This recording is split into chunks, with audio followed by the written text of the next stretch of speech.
Not all those who wander are lost. J.R. Tolkien. Welcome to Aegis Travel Adventures. We are Ken and Gisele. We have been to over 100 countries and are still looking to see what is around the next corner. We love wine, travel, and adventure. Listen to our podcast where we share the fun of the magical places, people, and cultures that have touched our lives. Aegis. Aegis. Travel. Travel. Adventures. Hi, and welcome to Aegis Travel Adventures. This is Gisele. This is Ken, and this is podcast number 14. Today we're going to review our 3-day stay in Sitges, Spain, which is a smallish beach town 35 kilometers west of Barcelona in the Catalonia region.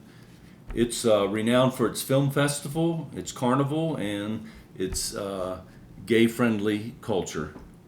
That's not our words. That's what they have on the internet. But we experienced it while we were there to some degree. Yeah, it's a lovely community. Yeah. People are so friendly.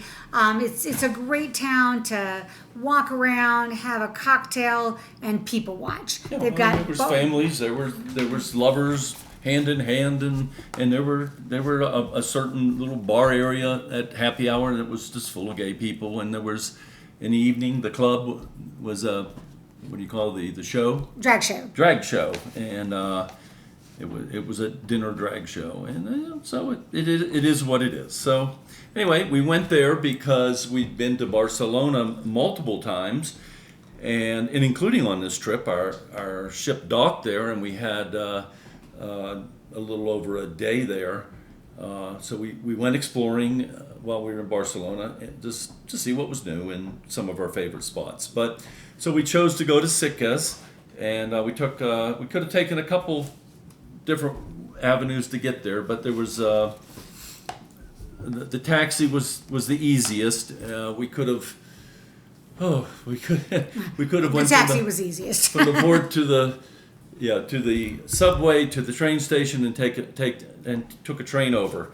And when you added it up for two people, it was kind of like, we'll just take the taxi. So it was about 45 euros. Yeah, and taxi drive was straight from the airport to the hotel. One thing we noticed that when you go off the beaten track a little bit in Spain, the taxi drivers do not speak much English but they know where they're going, and we are, again, as we've said before, our Spanglish and their broken English, we're able to get there, so no problem. Of course, they take credit cards, so it was easy to get there. When we got there, we were staying at a hotel. It's an autograph collection by Marriott. Again, it was a little outside of town, but when I say outside of town, it was maybe a 15-minute walk at the most. So 3 or 4 blocks to the beginning of Old Town. Okay, so easy to get to. But it wasn't in the middle of downtown. No, but all the rooms had balconies. Yeah, very nice. And a view of the beach.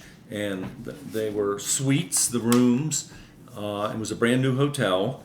It was lovely. It really was. So the concierge, the hotel was very nice. It was very, they had a big spa area. Unfortunately, again, as we've said before, we're at the beginning of the season. So the spa wasn't open, but the workout room was. We didn't use it, but it was open. One thing was nice at the hotel. They had a gin was it gin? Yeah, a gin tasting. It's a local gin twice a day. That's made there, and so they had a local gin tasting for free. So we went and we joined, and we were another couple that was from the U.S. but were visiting, so they bring out the gin and they talk about what makes it unique for the area. So what makes this gin unique is that it's the way that they've infused it, and they use a lot of herbs. They used from the local garden. Yeah, there. And so when you're drinking the gin, they have a sampling of the herbs, and so as you take a sip, the bartender, she's like, okay, so what do you taste? Do you smell? It's kind of like a wine tasting, but for gin. And then they have snacks with it. And she was really funny. She was like, okay, we'll taste the gin now. Now taste it with potato chips. So you're thinking potato chips? But it brought out the whole different flavors. It was that salty, sweety with the gin. So it was delicious. So we could have had several tastings, but we stopped at one. And it's really a ritual in this town, particularly Sunday afternoon, and everybody does this with this locally made herb infused gin. So It's like an aperitif. Yeah, we found it interesting. So much for a new cultural thing Yes. that we tried, and we enjoyed that. So after that, we walked into town and just kind of walked around. It's an old town, so it's typical old town. Lots of really one-way streets, and there's you can't drive on them, can you? Some of them you could, but a lot of the old town was blocked off to traffic. So it was lovely. And Lots and lots of shops, lots of tchotchke shops, lots of restaurants, but in bars, etc. So there's all different kinds of things to see and do down there. I wouldn't say the shopping was amazing. There were some nice shops, but again, mostly just tchotchke shops, touristy stuff. But the bars and the restaurants were nice. The 3 days we were there, they had a tapas fest, which was fun. They had you downloaded the app on your phone, and they had different restaurants that had tapas and a drink for €5 or €6. Yeah. Something like that. Anyway, so every restaurant had different ones. So the idea was that you would get a map and you would check them off. We didn't make it that far. We went to a couple of them. 35 or 40 of them around town. And if you filled your card, we're not sure what you got, but you're supposed to get something. And we never got that far. And we figured it would probably be a hangover for us, but but we enjoyed the tapas, and we probably hit 4, 5, 6 and of some them. were really good. Some were like, eh. Yeah. But again, what's fun about this city is definitely it's a stroll and sip and a stroll and eat kind of city. It's you want to sit, spend some time. Again, people watching is great. You chat with the people. Also, there was a lot of street musicians were fun to watch and listen to. There was a young lady who was English, but she's American. American, she was yeah. from Wyoming, of all places, and she was with a German guy. They just met up the night before to do a band for a couple of days. Well, a duo for a couple of days to earn some money. So she was very good, and she sang some songs, and we tipped her, and it was fun. So it's a fun little city to walk around at. And beautiful beach side. I mean, the promenade goes on for several kilometers, and then in where the church is, there's a rocky promontory that's fairly high. I mean, I don't know. 50, 60 feet above the rest of the beach area, and they built a church there. And then there's a famous artist that had lived behind the church, and they had a museum there, and it was really, really pretty. And it sort of divided the beaches in half because of that rocky promontory. But there's something like 17 different beaches, and 3 of them were nude beaches, and there was gay beaches, and there were straight beaches, and they're just, but they were beach really for everybody. A beach for everybody. Sandy, most of it, some rocks here and there, but a lot of good sandy beaches. And as we found in most of Spain, there's restaurants and bars that are on the beach where you can eat. You don't have to dress up a little and go into town to eat. You can just roll off the beach, put a towel around yourself, and go sit in a local restaurant or bar. Yeah, there was one that we saw that we didn't go into because it was really windy and a little too cold for me, but it was way far out on the wharf, and you walked out and there was a restaurant, and it looked very nice, and it was very busy, but literally it was overlooking the ocean, and it was a good ways from the shore. Yeah, right next to the fishing boats. Yeah. And so it was a seafood restaurant primarily. Which is what a lot of them are. Yeah, and it's as a beach community, it's known as the one of the best in Spain, or they call it sometimes the Saint Tropez of Spain, and we found it to be very pleasant with the promenade and all the palm trees along it. Obviously were planted, but it just really made it pleasant, and there's families out, and there's kids on bikes and skateboards and people riding bikes, and it was a very wide promenade. So the first night we walked around and we ate, and we just found this little seafood restaurant, which was nice. And again, one thing that we have found recently as we've been traveling, unfortunately, service in most of the restaurants, they're running short of staff. So again, as we've said before, if you go there, you got to be patient.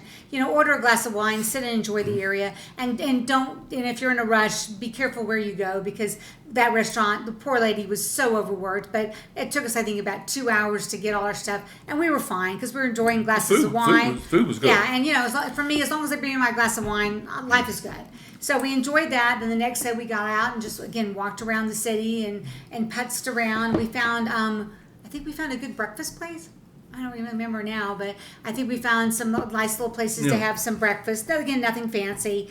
Again, the city is just lovely. One thing we did notice as we're walking around, a lot of street vendors, and they have some really interesting stuff, very reasonable. So we enjoyed just, kind of, doing some window shopping, if you will, along the city. Yeah, one of the things that was recommended was this small little place called La Cantonada, and it said great burgers, but the best fries that you've ever around had. That you've ever had. And so we got there, and it was fairly late, but I mean, not for necessarily a restaurant, but this is a small place.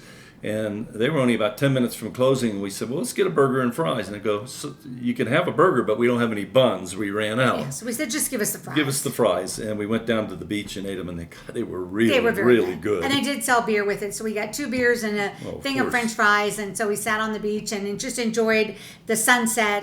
It has beautiful sunsets. We'll post a few pictures on the Instagram account. Some lovely sunsets. And especially if you go up on the rocky promontory I was talking about, where the church is, and you can look over that whole southwest part of the beach with all the palm trees, and in the distance it's looking, southwest, so the sun sets at the end of the beaches, and it was just beautiful. One thing interesting about Sitges that I've read is that it's been a resort town since the 19th century, and it was a key location for modernism, which was a movement which paved for the way for the likes of Picasso. So again, you never know what history and art you're going to find. A lot of the museums were very busy the days that we were there, so we didn't make it into any of them. But they were they've got some really nice museums. Again, we didn't get into any of them. The city has been around for like 4,000 years. The Romans were here. Of course, they were all over most of Europe, and some of these museums have portrayed, the culture and the, Neolithic, and then there's others that have done the artist, and so there was more museums than I would expect for a town this size. But with a 4,000-year-old history, it doesn't surprise me. So it was a nice way to end our European vacation, and we had like I said, it was a nice way, and then so we stayed there again for the 3 days and just kind of enjoyed the city. We didn't do anything other than the restaurants and the different things. Well, we did go to a really fun bar called El Gin Tub, and it was, again, the gin is really big there, and so they make their own gin. It's like a speakeasy. It's a speakeasy. You have to walk down a bunch of stairs. And go down into the basement, and it was decorated really nice. And Ken was excited because not only could he get into the gin tub, he could get out of the gin tub. So that was the getting in was not the issue, but it was like, can you make it out? And he did. We can post that picture too. Which we did, yeah. So it was great. And we also, at the end of the evening, we ate, again, having drank a lot, we went and found a really good pizza place. So it's a great way to end the evening is a local pizza place. It was interesting after we had been in Ibiza with the hippie culture and, from the 60s and the hippie market we went to find out that Sitges is also known as the Ibiza in miniature. Yeah, so, yeah. It was a counterculture place in the 60s. And so this part of Spain is where, a lot of, the Vietnam protesters, people that didn't, want to stay and join the military, they went and went to these towns like Ibiza and Sitges. So it's a lovely little place, and we enjoyed our 3 days, and the hotel was really nice, and again, it's a nice place if you want to end your trip to Spain or start your trip to Spain. It's definitely not traditional what you wouldn't think of Spain. It's not at all. And again, the same thing as Ken just said. It's very similar to the lines of Ibiza on Formentera. They're beach towns, and going during the season. The good thing about, I will say that we thought we did about Sitges is that it is not so season driven. There's definitely more tourism. Things again, the beach was cold, so you're not going to have many people swimming, etc. But it's a good place to go to start your tour, and if you don't have to worry so much about being in season or out of season, other than if you want to swim in the water. So we got up in the morning after our third night, and we took a taxi into the airport.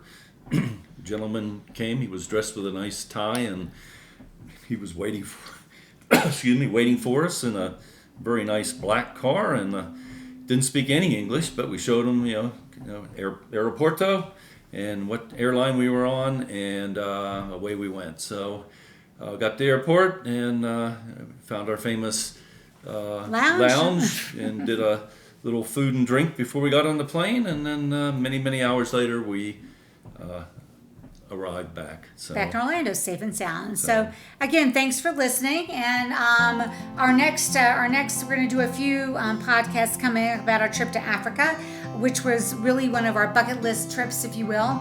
And we look forward to hearing from you. Again, questions, comments, we'd love to hear from you. And thanks for listening. This is Gisele. This is Ken. Have a good day. Angels, A horse. travel, Travel. adventures. Adventure.